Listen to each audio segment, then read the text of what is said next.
people, how are you? I trust you're doing well. It has been a lovely week full of so many stories, so many everything, but we thank God in all. Senje, nimesema wiki yangu ilikuwa salama. Tell us about your week. Yangu pia ilikuwa salama kama kawaida. Movements here and there. Fun, traveling, work.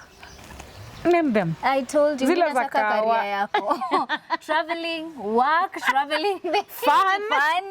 Those things being in one sentence is a whole different vibe. Yes. But I hope you had a lovely one. It was a beautiful week. Yes. It was a bit warm. A bit, yes. Even a baridi.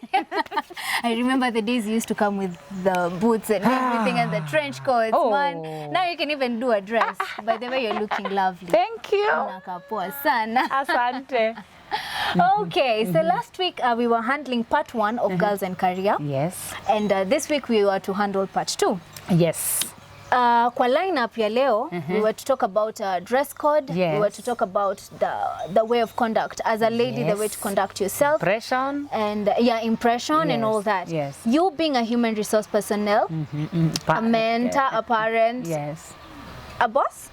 Yes. A boss. And I'm sure you've been employed as well. Yes. So like you've interacted with different kinds of people at different kinds of levels. Yes. And that is why I'm glad that you're in the show today, because you will tell us more about that. Personally, employment history yangu, majani haijakuwa refu sana. So I may not be able to give so much, but that's why we have you here. Yes. So tell us. Mimi ni mtoto wa kisichana. Last week tulikuwa tunaongelea kuingia kwa makaria mpya na kuchagua na kujiingiza pale, role ya wazazi in support of that. And now this is a girl who amemaliza shule, ameshachagua career path yake na sasa anatafuta kazi. Yes.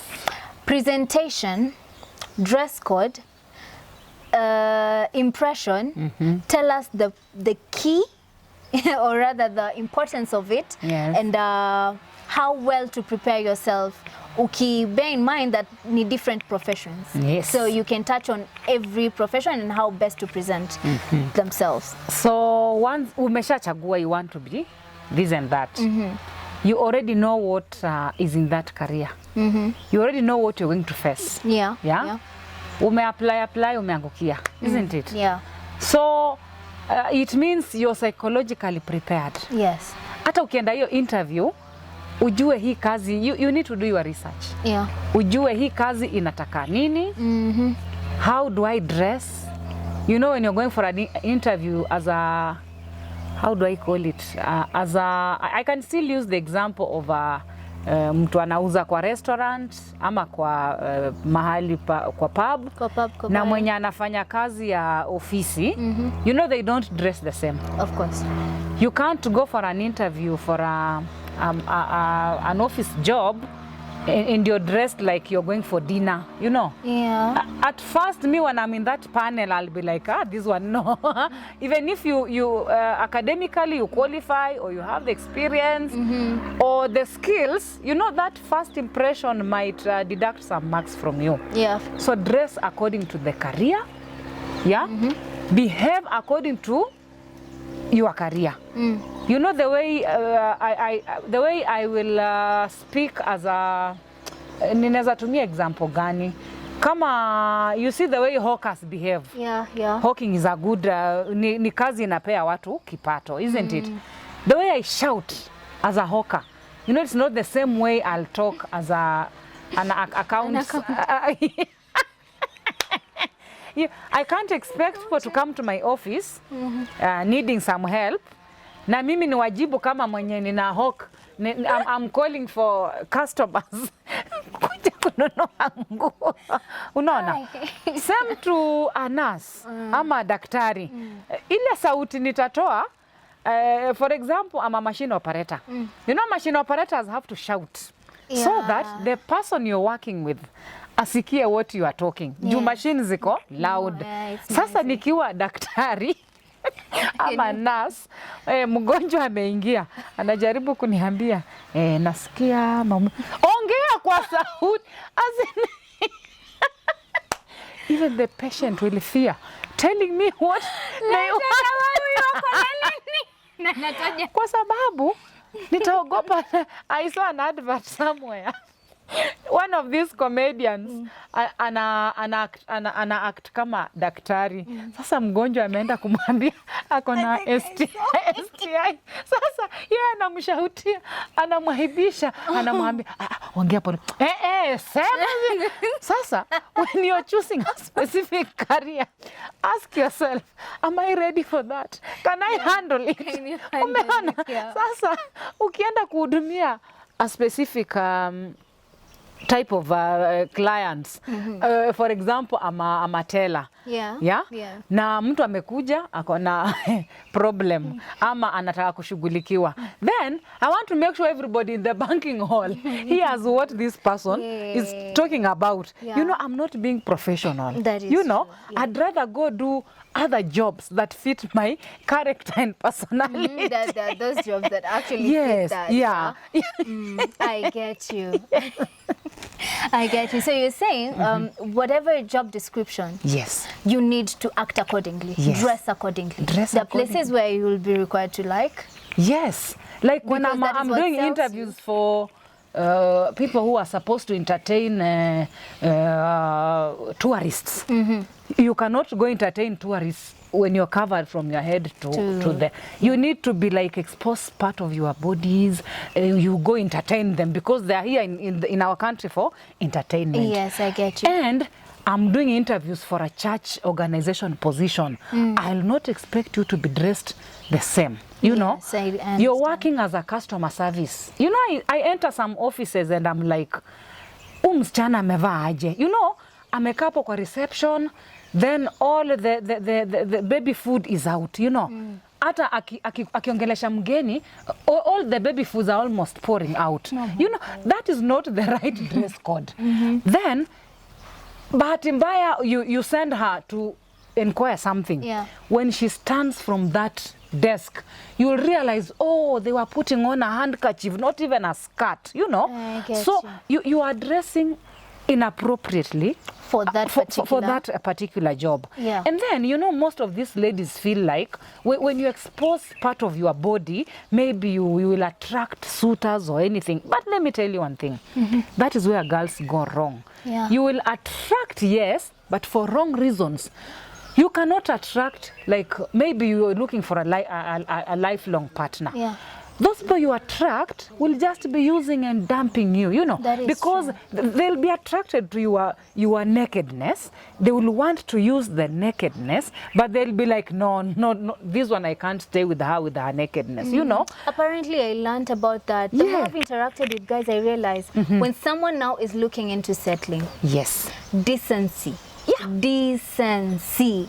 And that is why you will get me dressed in a kitenge. I'm walking along the way and just a normal man, not even an abnormal man, will be like, excuse me. Why? Because they are looking like, they look at me as someone who can be a wife, you know. But the same men, you know, they're attracted to your dress code and your behavior to be a wife. At the same time, they're attracted to these mipangos, just use and dump, you know. So how you dress will attract someone for different purposes. Let us dress up like you know, you're in a professional world, dress professionally. Then when you're going for those dinner, like the way you organize for dinner parties at the end of the year, dress in anything, because that is a party. We are not in the office. Even me, if you find me in a dinner party somewhere, you will be like, ndio mdosi kweli. No, I'm like, these are attire for this. In the office, when you see me on Sunday when I'm going to church, you see me when I'm in the office, see me in a dinner party. We are three different people. See me in a beach where we are 4 different people, you know. So each for different occasions. Yes. Now, also on the same note, your careers, there was I was talking to a friend of mine, na akaniambia, he is a boss somewhere and he's an employer. And among, part of the interview, I'm so embarrassed to talk about this because it taught me something though. So pale kwa panel mkishamaliza kuinterview people, kuna vile wanapatiana kadi. I think, let me talk about it in the next session, next segment, because I'm so embarrassed on behalf of that lady, but this is something that is going to teach us something. Yeah. So we're going to talk about this in the next session.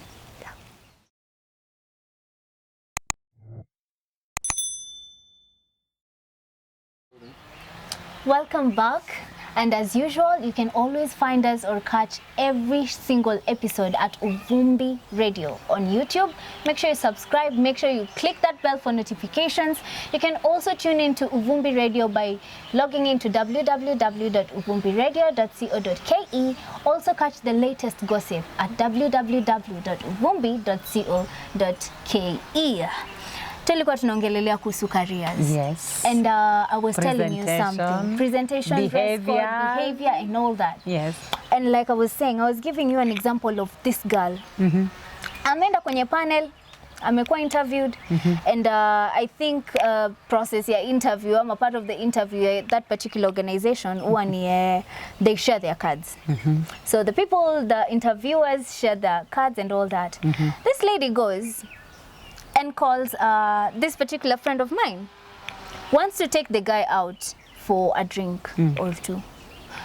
The guy, they negotiate kidogo, and then the guy gives in and is like, let's go out. They go out. Kumbe juu amejieka kwa moto zaidi. Wamemaliza. Adem. Now the girl is the interviewee, the guy is the interviewer. Yeah. So the guy goes out, they have whatever drinks they were having. This guy came back and cancelled her name out of the list. Akaenda akai-cancel. Mixing issues. And even the reason why I'm telling you alijeka kwani, because pale wakiwa wanakunywa chai or whatever they were having, the guy was studying her more and found her not competent enough. Yeah. Yet pale kwa panel tayari walikuwa wameshakubali. Yeah, sometimes even in the recruitment process, we go an extra mile, an extra step of taking some the candidates out, as in to know their behaviors more than just in the office setup. Yeah, I felt like this girl set herself up. Yes. And already, it speaks about the character, like you think you can buy off this boss of yours. One question I can pose to the girls. Unajitupa. Unajiportray vipi?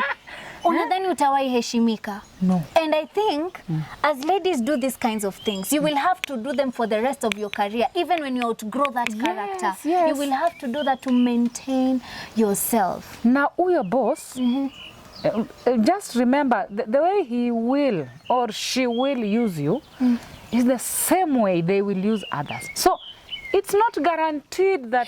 It's not guaranteed. It's not.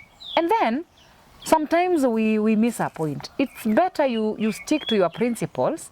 Then, kama ni kazi upate na kama si yako pia, ukose. Kuliko kujitupanisha, ati ndio upate hiyo kazi, then at the end of it, you lose it again. You know, human beings, there's a very big change. Unlike kitambo hapo could just give you jobs based on your papers and experience, expertise and skills. No.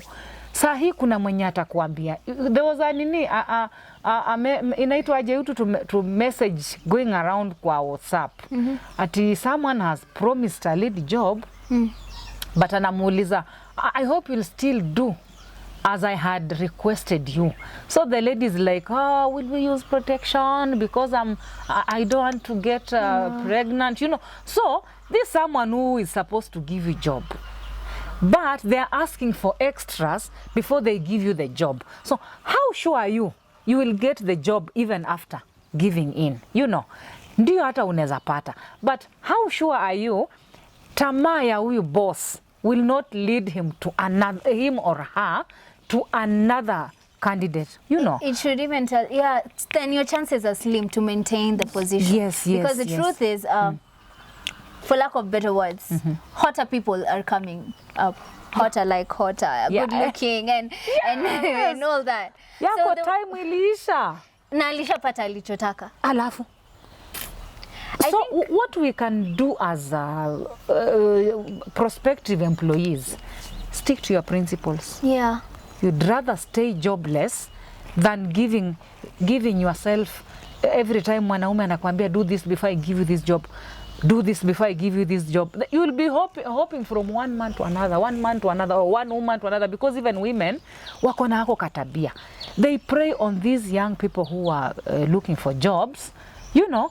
Then when time reaches, they will really frustrate you. So when you're in a career world, stick to your career, stick to your principles, use your papers and not your body. That is true. Because you're not there to sell your body. Kuna biashara ya kuuza mwili na kuna biashara ya kutumia skills zako na knowledge na your professionalism to perform your duties. So differentiate between what to do where. And then once you start a relationship with your boss, things will never be the same. That is the fact. It's better you see your boss as your boss. Yeah. Yes, but not boss spouse. Boss hata si spouse juu maybe haja kufanyisha ile official. You know, you become confused. Kesho uingie kwa ofisi upate he's laughing with another lady and you're like, oh God, you know, you will never have peace. Rather stick to your. I was even seeing it in another light where maybe this guy, so let's say like there are 5 steps, okay? Ako step 3, akiku interview, ako step 3. Yes. Kuna wale step 1, step 2, bosses ahead of him, yeah?